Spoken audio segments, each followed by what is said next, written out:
আসসালামু আলাইকুম সবাইকে। আশা করি সবাই ভালো আছেন। আলহামদুলিল্লাহ আমিও ভালো আছি। তো এত সুন্দর রান্নাটা কিন্তু আপনাদের আমি শুরুই করে দিলাম দেখার জন্য। এখানে হচ্ছে ১ম এ পেঁয়াজ নিয়ে নিচ্ছি কড়াইতে। পেঁয়াজটা সুন্দর করে যখন আমি ভাজবো তখনই দেখবেন পেঁয়াজটা এখন কিন্তু আমি কোনো তেল দেইনি। তো তেলটা দেবো একটু পরে। এখন শুধু শুকনো ভেজে নিচ্ছি। এখন আমি তেল দিয়ে দেব। কারণ হচ্ছে ভিজা পেঁয়াজে কখনো তেল দেবেন না আপনারা। তেল দিলে কিন্তু আপনাদেরই সমস্যা হয়ে যাবে, আপনাদের ক্ষতি হয়ে যাবে।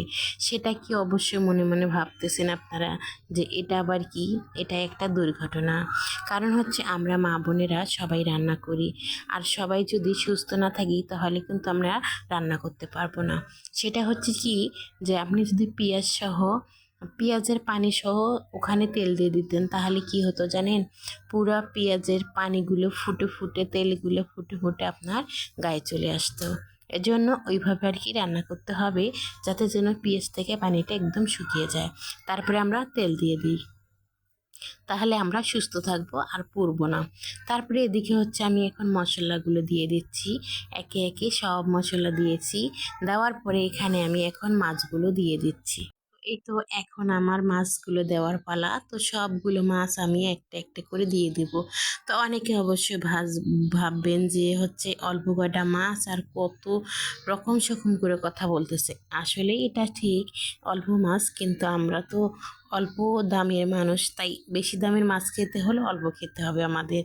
এই যে মাছটা দেখুন অনেক সুন্দর কিন্তু কষা হয়ে গেছে। আর ইলিশ মাছের সঙ্গে কোনো রকমের যুদ্ধ করবেন না নাড়তে গিয়ে, কারণ ইলিশ মাছটা হচ্ছে সবচেয়ে বেশি নরম। ওরা আগুনে পেলে কখনোই শক্ত হয় না, নরমই থাকে। এই জন্য ওদেরকে খুব আস্তে ধীরে নাড়তে হবে। তারপরে এদিকে হচ্ছে মাছটা তুলে এখন আমি সবজিগুলো এখানে ঢেলে দিচ্ছি মশলার সঙ্গে।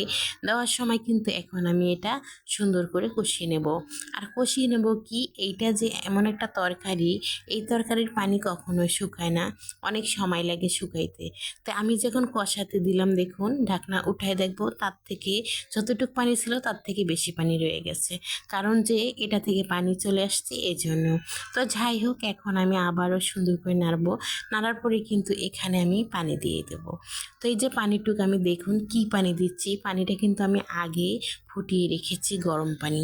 আর গরম পানি দেওয়ার কারণ হচ্ছে কি, যে খুব তাড়াতাড়ি আপনার কিন্তু রান্নাটা শেষ হয়ে যাবে। এই যে পানিটা দেওয়ার সঙ্গে সঙ্গে দেখুন অনেক সুন্দর একটা বলক চলে আসছে।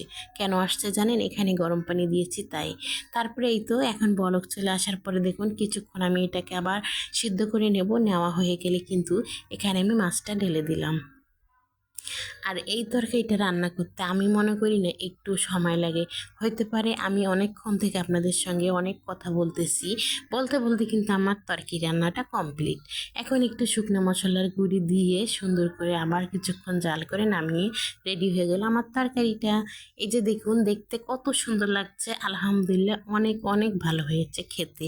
তো যারা যারা খেয়েছে শুধু তারাই বলেছে।